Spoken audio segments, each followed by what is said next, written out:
Doctor Dilip Tiparse यांचा drunk and ड्राईव्हवर शिस्तीचा धडाका।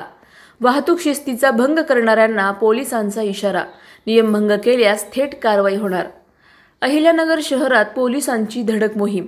उपविभागीय पोलीस अधिकारी डॉक्टर दिलीप टिपरसे यांच्या नेतृत्वाखाली ड्रंक अँड ड्राईव्ह, विना नंबर प्लेट, फॅन्सी नंबर, विना हेल्मेट, मॉडिफाईड सायलेन्सर आणि विना परवाना प्रवासी वाहतूक करणाऱ्या वाहनांवर मोठी कारवाई करण्यात आली। पोलीस अधीक्षक सोमनाथ घारगे आणि अपर पोलीस अधीक्षक वैभव कलुबर्मे यांच्या मार्गदर्शनाखाली 24 आणि 25 ऑक्टोबर रोजी ही मोहीम राबवण्यात आली। या दरम्यान 140 वाहनांवर कारवाई करून तब्बल 1,51,950 रुपयांचा दंड वसूल करण्यात आला।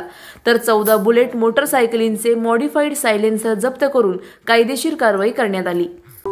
अशाच बातम्यांचा आढावा घेण्यासाठी आजच आपल्या YouTube चॅनलला सबस्क्राइब करा। बातमी आवडल्यास लाईक करा आणि इतरांपर्यंत शेअर करा।